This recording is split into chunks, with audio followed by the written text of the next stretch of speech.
Here we go. Jake and Josh are here to analyze the game they love for the team they love. This is another Dolphins podcast. Here's your host, Jake Mendel and Josh Houtz. Thanks for tuning in to another edition of another Dolphins podcast. I can barely believe it. It is already week 14. We are marching towards a Monday night football battle with the Tennessee Titans. But before we get to Monday, there are a couple days of the week that we got to get through first. Being Thursday morning, Joshua Houtz, Merrick Brave are joining me today. Gentlemen, happy Wednesday afternoon. Happy winning streak. Happy Victory Wednesday.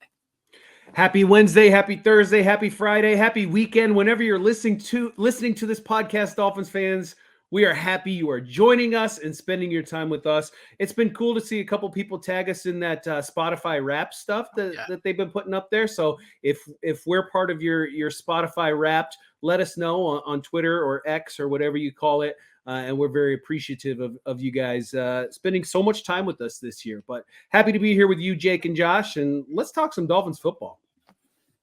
Yeah, and if we weren't part of your Spotify Wrapped, you may as well subscribe and like and do all that fun stuff, right? Because we should be part of that because we are we're a premier Dolphins podcast, right? So it's nice to be on here and talk Dolphins football with you guys, especially when we're 9-3 and the playoffs are in our crosshairs. But before all that, let's talk.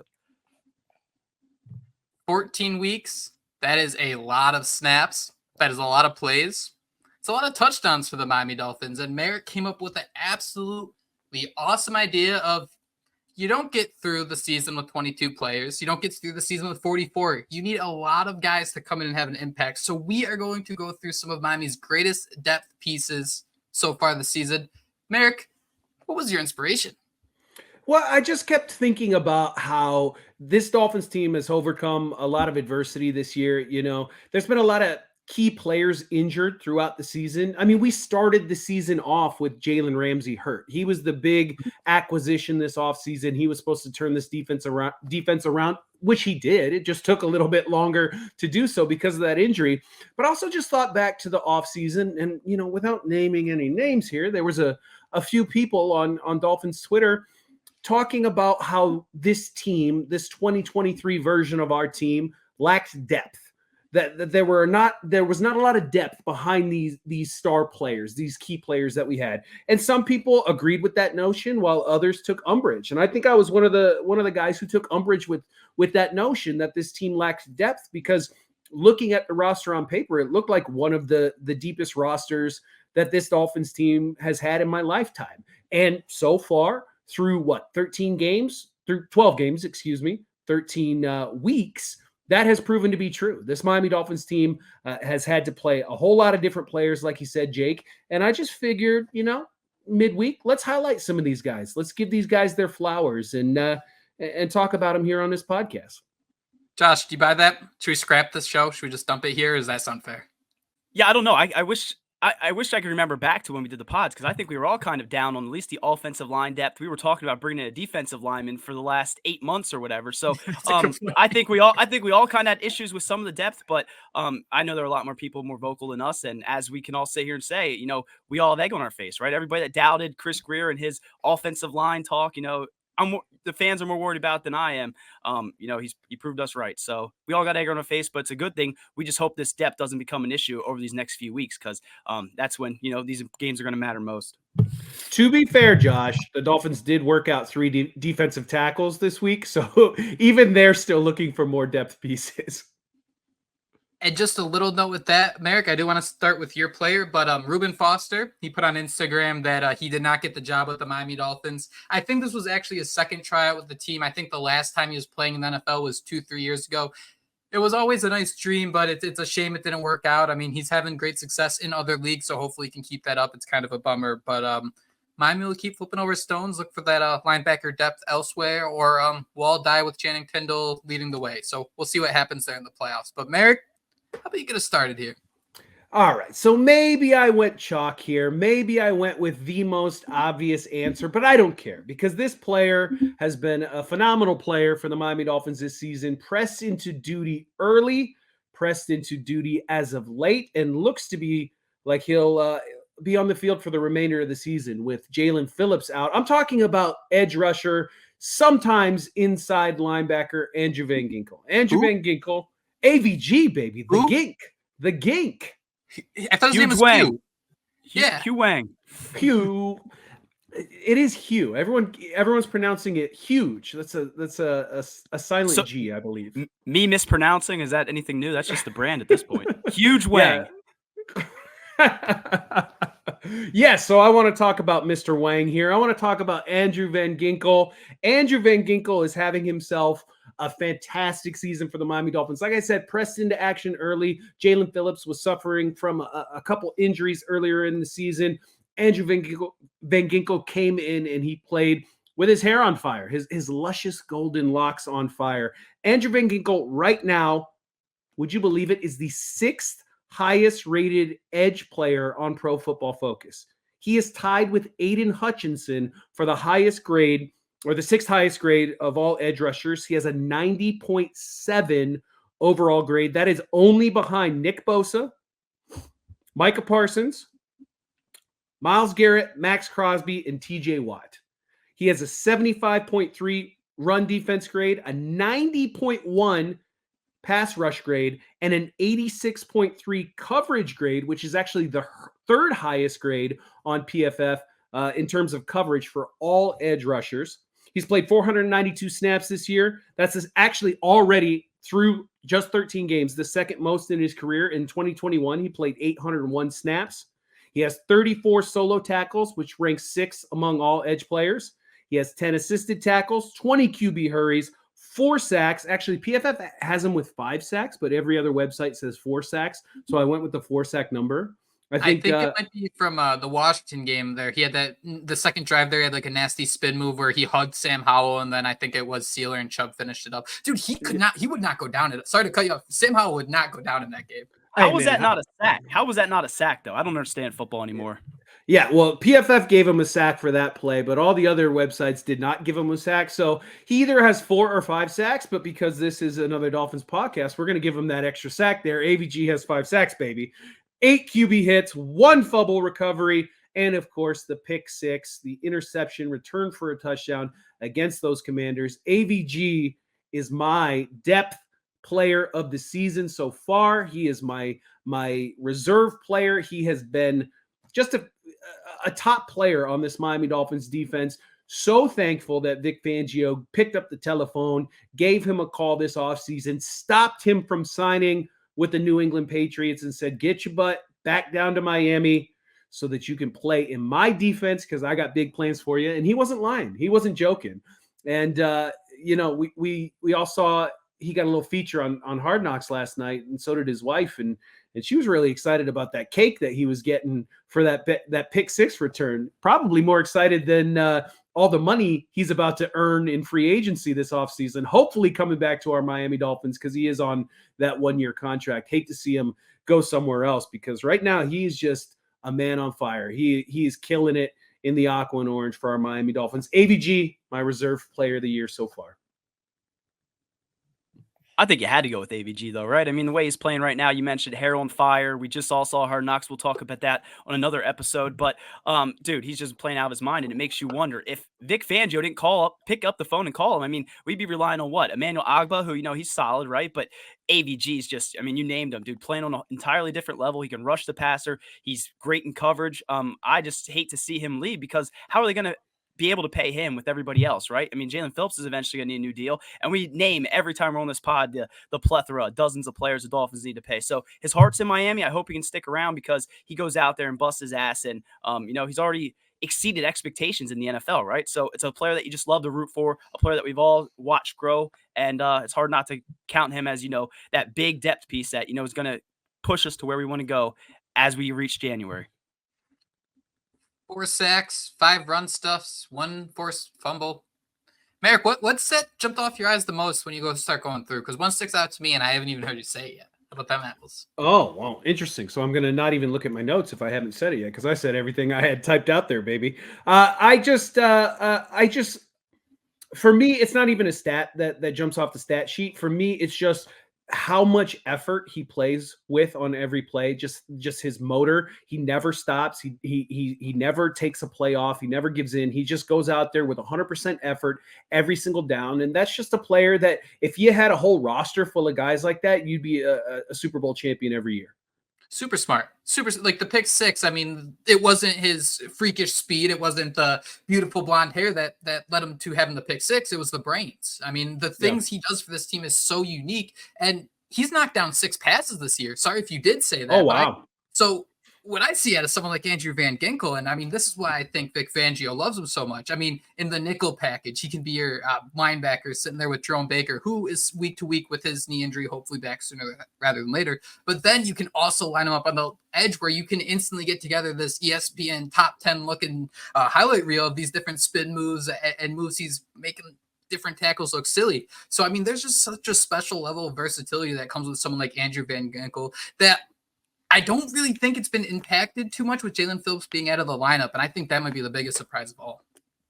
Yeah, I mean, it's been a seamless transition, and he got those games earlier in the year, starting with that Patriots game where he got to really showcase his skills. And, and that's no knock on Jalen Phillips. In fact, that's actually just more of another reason to give AVG his flowers. If he can play up to the level of a first-round pick in Jalen Phillips and he can fill his shoes to where you don't even notice Phillips' absence that much, that's fantastic. That's phenomenal for him, and that's phenomenal for us as Dolphins fans because we get to watch him play and we get to watch him contribute to victories, which the Dolphins have a lot of already. A number one team in the AFC. How about it?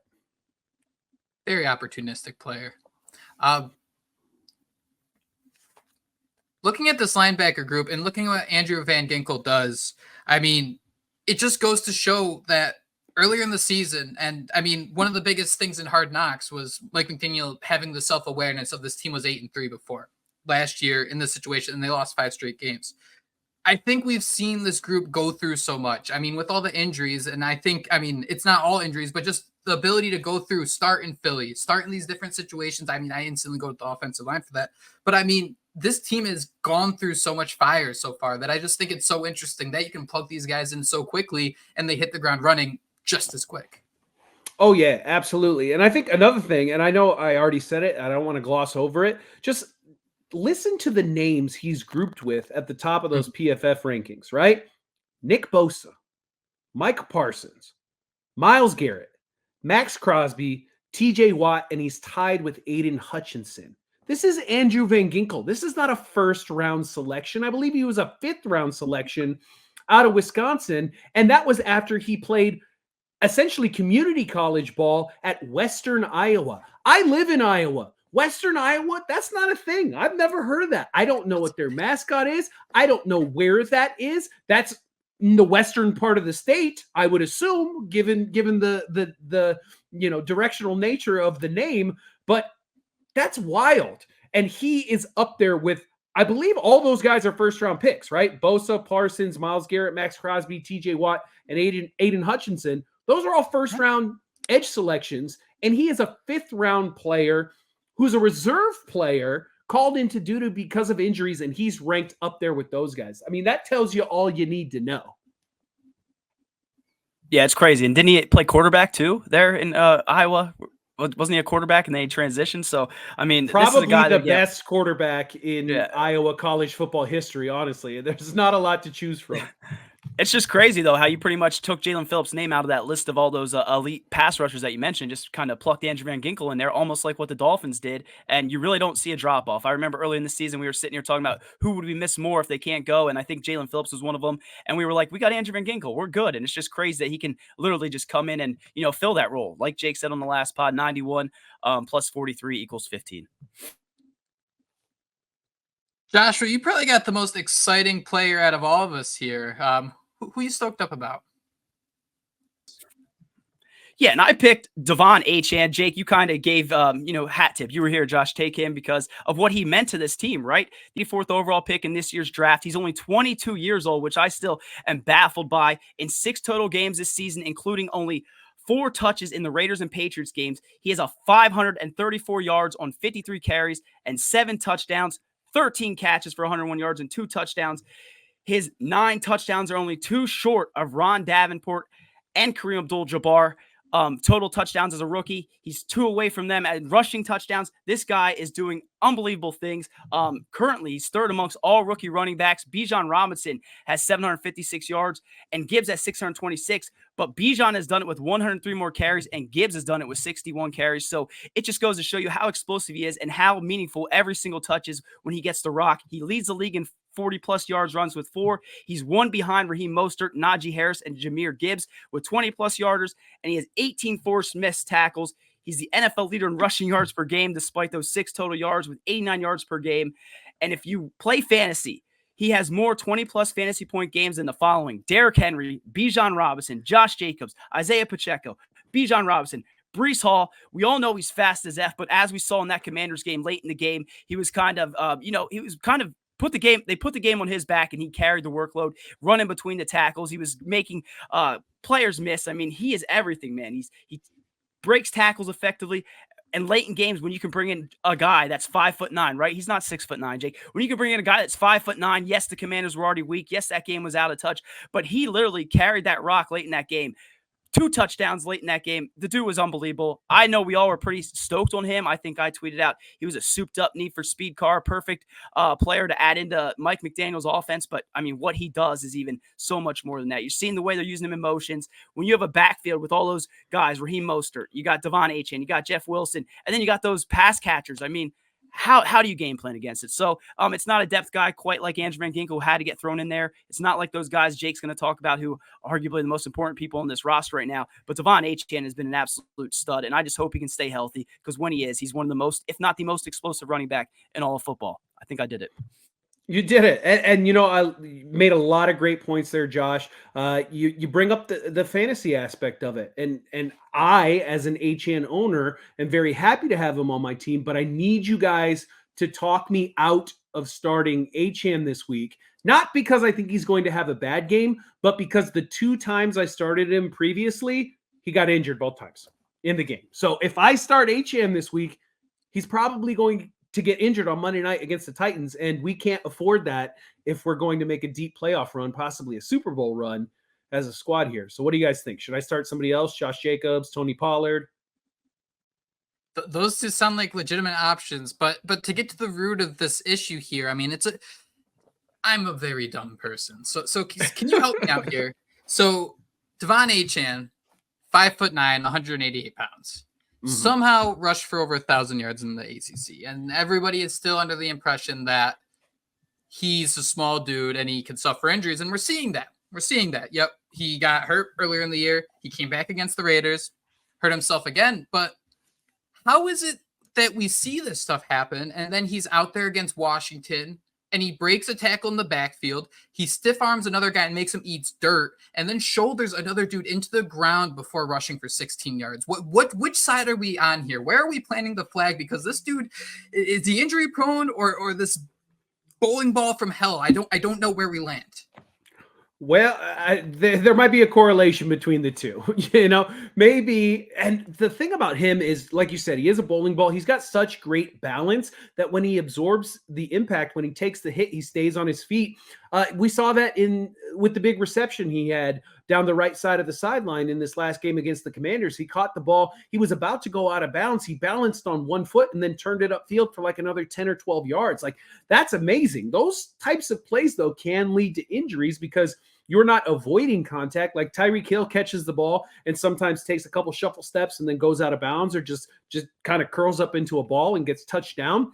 He does that because he is a small guy. He is a slight guy, and he wants to avoid the hits so he doesn't get injured. Now, you can't really do that as a running back, especially on those carries up the middle, but you do wonder if maybe there's something there about, you know, if he can, you know, instead of trying to bowl guys over, he can get a little more elusive with things.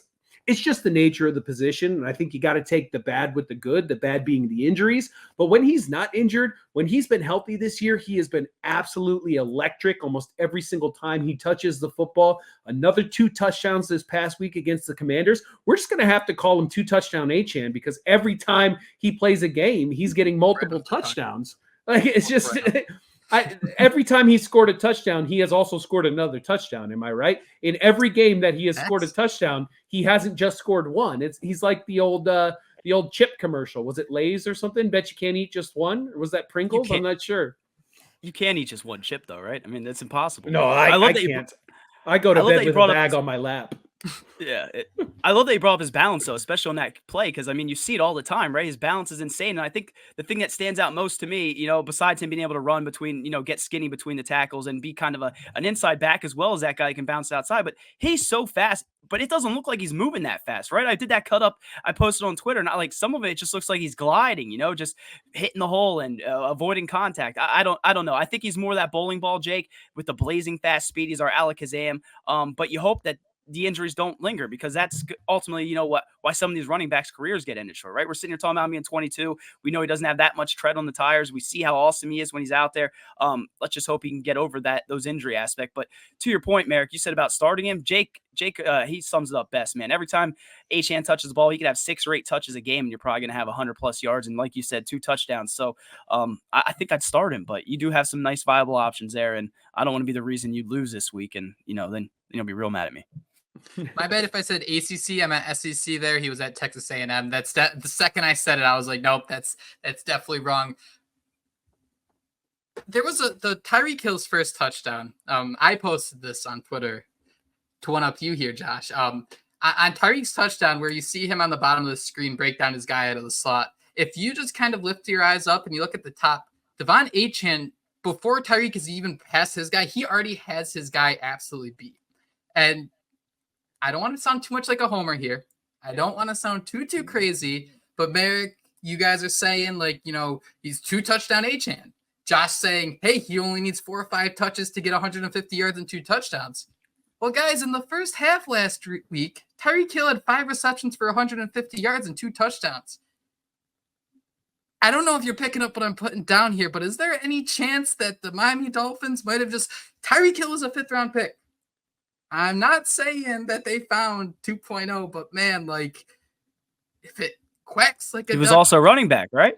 And he acts like a duck. This offense, man, I think it can get very, very scary down the stretch half. And we talk about, what he can do running the football, what Achane can do running the football. But man, as a receiver, I mean, he came right back in the lineup and got 4 targets. This is a team that is begging a running back to get involved. Jeff Wilson was getting 4 targets. So I'm not trying to say it. I mean, Tyreek Hill is the best wide receiver on the planet. I'm not saying Achane's that, but the gears in my head are going a little bit about what this offense can be in the second half. And it starts with those guys being an absolute menace for the next 4 or 5 weeks. Oh, no, I'm picking up what you're putting down, Jake. I kind of like that. I like that idea. Like Josh said, Tyreek Hill was a running back in college, came into the pros and got switched over to wide receiver. And now, just a few short years later, he's the best wide receiver on the planet. Like Would you just Jake. say Achane shouldn't be doing didn't you say something about runs up the middle? And what's the one thing Tyreek Hill doesn't do on the football field? What's the one thing? Because he takes handoffs. Yeah, he doesn't get hit. He doesn't like getting hit. He goes down. But yeah, I kind of dig it. I don't know if maybe he's a full-time wide receiver if you switch him to that position group, but to see him lining up on the outside, and that allows you to keep both De'Von Achane and Raheem Mostert on the field together, so you're not leaving any speed on the sidelines. You got it all on the field. You can have Tyreek Hill, you can have Jalen Waddle, you can have De'Von Achane, you can have Raheem Mostert all on the field at the exact same time, and you'll have these defensive players just looking around, getting dizzy trying to figure out where they're supposed to go in coverage, because you can't guard them all. Somebody's going to be open. Or, like you said, in that on that touchdown that Tyreek had, you can have multiple guys open, and then you get to pick your poison. So I like that.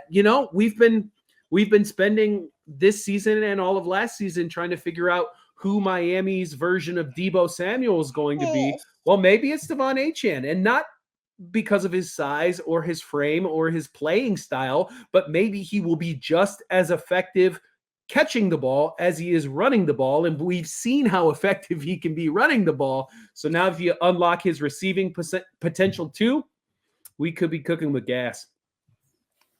Yeah, and I mean, that's kind of what we want to see, right? Them unlock that potential. I think I wrote down 13 to 16 targets. In the past game, 101 yards, 2 touchdowns. I guess that isn't so bad when you factor in he's only, appeared in 6 games. But if you could add that then to, him being able to run between the tackles, him being able to use that speed to the outside, then you're adding that passing element. I mean, you guys are sitting here saying, he might be another Tyreek. Isn't that exactly what they were saying Jalen Waddle might be when he came out? So, this offense got 3 Tyreeks? And that's just absolutely absurd. So, I like it. I'm so happy with what the Dolphins got in De'Von Achane. I know we all wanted that running back for so many years. And again, if he can stay healthy, it sounds like we have our back getting ready to break Kareem Abdul-Jabbar's rookie rushing record, which, I mean, we all remember him.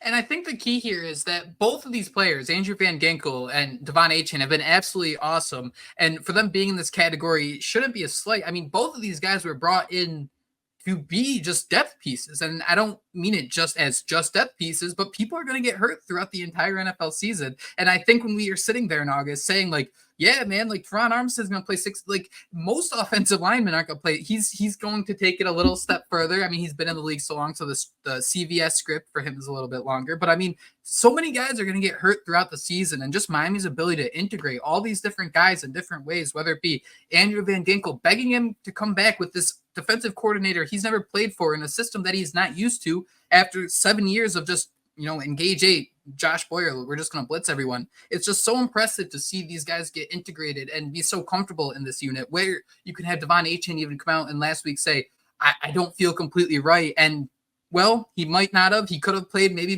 not, maybe have been uncomfortable, but you keep him out. He comes back and goes for 150 and 2. I mean, you're happy with that result. Yeah, absolutely. And if any team is going to have success, they need those key contributors in those depth pieces. And that's what the Dolphins did. That's what Chris Greer did. He set this team up for success, knowing that, hey, some of these guys are going to get hurt. We're going to need some of these reserve players to come in. And they've been doing that beautifully. So we've talked about AVG. We've talked about De'Von Achane. Jake, it's time for you to grace us with your choice. When Chris Greer was sitting there and he metaphorically had his feet up on the table saying, well, some fans on the internet are more worried about the offensive line than I am. Was he really picturing Liam Eichenberg starting at different positions and the entire offensive line not giving up a sack? Was he really picturing Kendall Lamb? Will we have him come in? Will we have Keon Smith come in? I don't know. They're both great. We can have them both come in and be no problem. Oh, we have Austin Jackson, a former first-round pick. Oh, you mean a former first-round pick who's playing an all-pro? Is that who you're thinking of?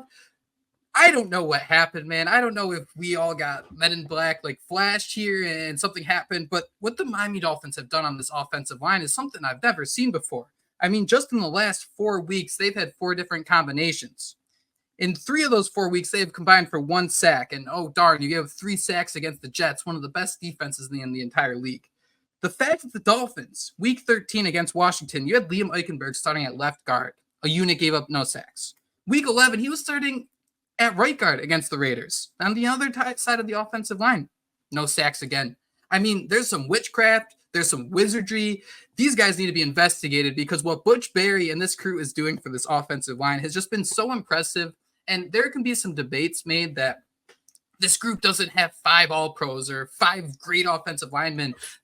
Your left tackle is going to miss 6 games. Well, the Dolphins seem more than prepared for all that. The Dolphins seem to know exactly what they want, when they want it, and how to use it. And I think that's been so impressive seeing someone like Lester Cott come in. I mean, Robert Jones started for a game, and he was supposed to be their key backup piece, and he's been gone out of the lineup.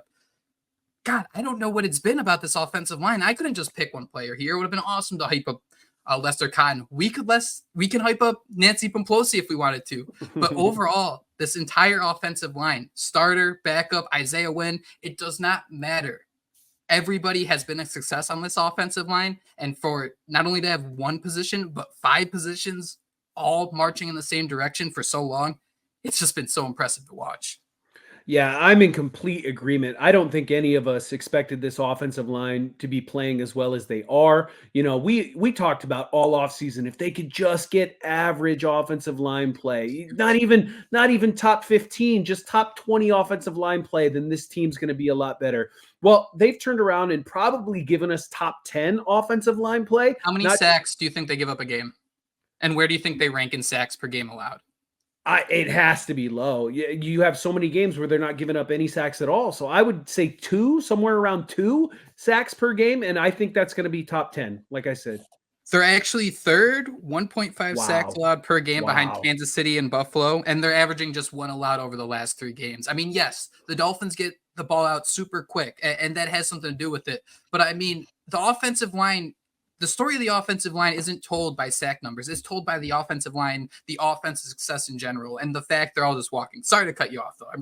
No, absolutely. And yeah, like you said, it's not just the passing game, it's the running game as well. This Dolphins running game was non-existent for how many years in a row? We had Ryan Fitzpatrick leading the team in rushing one year. It's like we remember those dog days, and it didn't just last one summer. It felt like those dog days lasted 3, 4, 5, 6 years.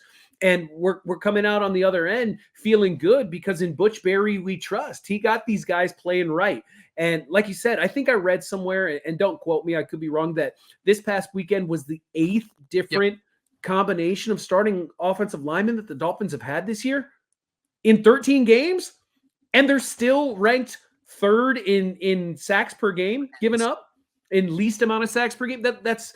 That's crazy talk. That's crazy talk. And you know what? We might see ourselves a different combination on Monday night if Keon Smith is forced to start at left tackle. And if you would have told me at the beginning of the year that Keon Smith was going to start a game at left tackle, I would have told you that this season's over. That something went completely wrong and that we're just putting guys in there to see what happens. Everybody's injured now.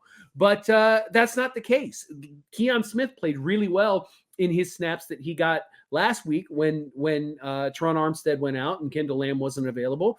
And I'm actually kind of excited to see what would happen if Keon Smith starts at left tackle on Monday night. And I think he'll do well. I think, famous last words, but I think he'll fill in admirably. I think he'll do a good job. And if you can get a backup left tackle or a swing tackle like Keon Smith on that cheap contract that he's on, and next year he's your guy that you plug and play if Teron Armstead goes down, because as expensive as Armstead is, you're not getting out of that contract after this year. He will be on the team next year, and he will be your starting left tackle.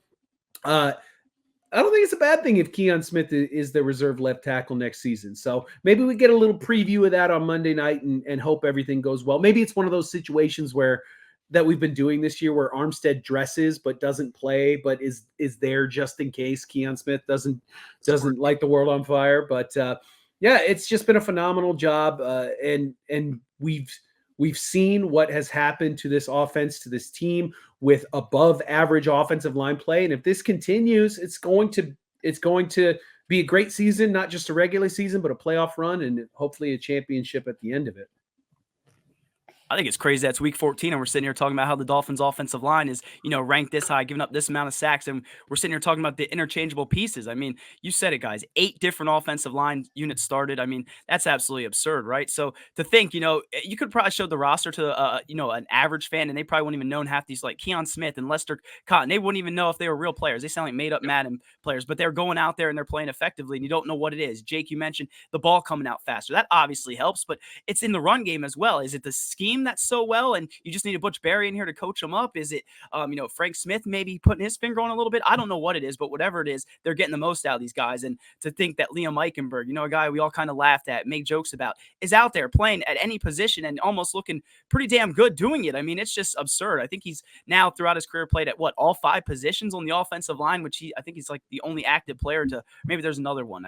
But either way, man, I mean, when you can have Keon Smith, I mean, Merrick's sitting here saying, I want to see Keon Smith out there. I'm a little queasy. I don't know if I'm going to go that far, but the fact that Keon Smith came into that game last week and you did not miss a beat, it's just a testament to, the scheme, the offense, the coaching. I don't know what it is, but again, we all have egg on our face, and I'm so happy that we're sitting here week 14 in December talking about how awesome this offensive line is, despite Teron Armstead not out there, despite all the injuries they've had. And I won't be sitting here being able to talk about De'Von Achane. We won't have Raheem Mostert, leading the league in rushing touchdowns, doing everything that he does without that offensive line. Tua won't be an MVP contender without that offensive line. So I don't know what it is. I do think we got Men in Black Flash, but hopefully the other next position that we have concerns about heading into next year, maybe they'll do the same thing and surprise us all, because it's been an absolute treat to watch this offensive line develop and work together as a family. Next guy up mentality, they're taking it to a whole new level. Yeah, so the Dolphins are averaging 1 sack per game over the last 4 weeks. During that time, Connor Williams is the only player to start and finish all 4 games at their position. That's a little bit of fun with numbers because Austin Jackson got ejected from a game with like 9 snaps left. But and Austin Jackson deserves a bunch of credit because both him and Williams are the only offensive linemen with more than 3 penalties, but they've played the most snaps of anybody else on this entire team. Austin Jackson leads the offense in snaps played this year. So you play more, you're going to get penalized more. Math's not too hard to figure out this one.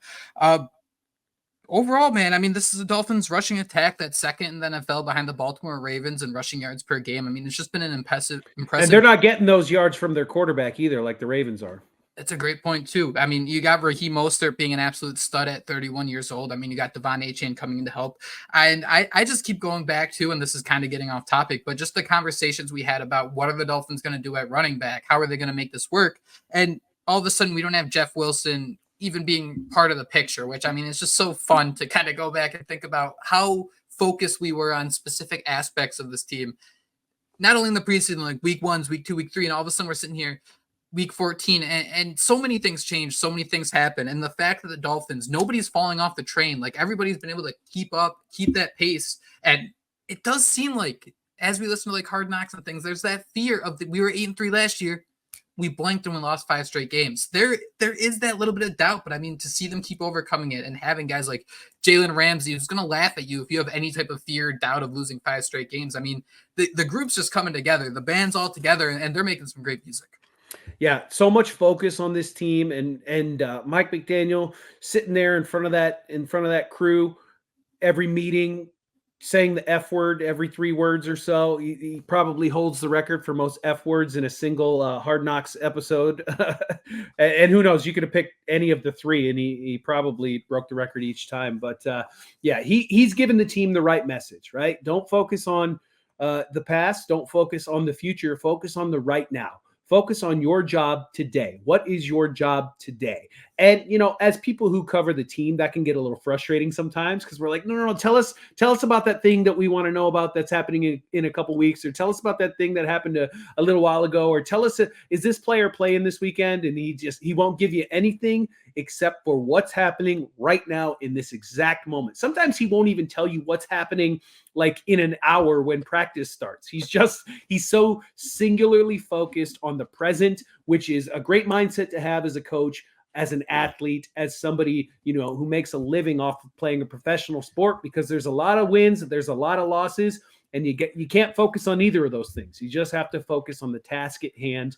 And he's done a great job getting these guys ready to play and keeping these guys focused. So hopefully they can continue that. Yeah, and I think there were times last year where some of the players didn't even know who their next week opponent was because they literally were not looking past them. So I love how that kind of just sat there in the back of their mind. They're kind of remembering 8-3 at one point, completely crapped the bed last season. We're not going to do that again. And, you know, so far they haven't, right? This is the most critical part of the season. This is when the Dolphins got to go out there and use that one-game mentality. Starts Monday night against the Titans. Merrick, before we let you take off here, how's Monday night going on? You got to let us know. Wow. I mean, so last week, correct me if I'm wrong, my kid predicted 47-20. Oh, you're right. It's pretty close. Sounds like it. He's smarter pretty than close. 45-15.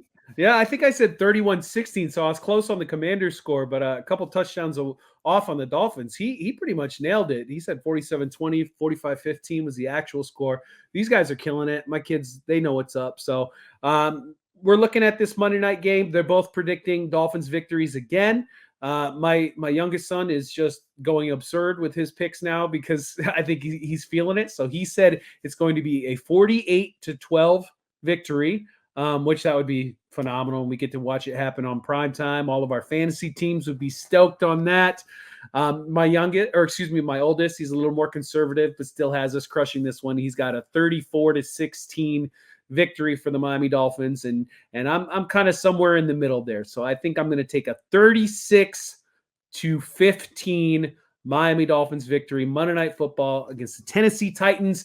I'm just sad we won't get to see Ryan Tannehill do anything except hold hold extra point tries, which he's been doing lately for the Tennessee Titans, which seems very insulting, does it not? I think he only did it because their punter got injured in the last game or whatever, but it just seems so insulting to go from team starting quarterback, leading the team on the field, taking all the snaps, throwing the touchdown passes to, hey, we're going to have you hold the extra point tries and do literally nothing else. Whatever. For $30 million a year. Was it the toe thumbs? Yes. You can disrespect me. You could disrespect me for $30 million a year. You absolutely can. I'll take that. I'll take that plan. Barrick, though, I love it. Joshua Houghton, any final thoughts here? No, that sounds wonderful. I was going to joke that maybe, I don't know if you guys knew this, but Ryan Tannehill did play wide receiver. So, maybe they could use him out there. Yeah, it's crazy. Things you learn on this podcast. Joshua Houghton, Barrick Brave, you have both said it all. Thank you all so much for listening to another episode of Another Dolphins podcast. We will talk to you next time, but until then, fins up. Fins up, baby. Fins up.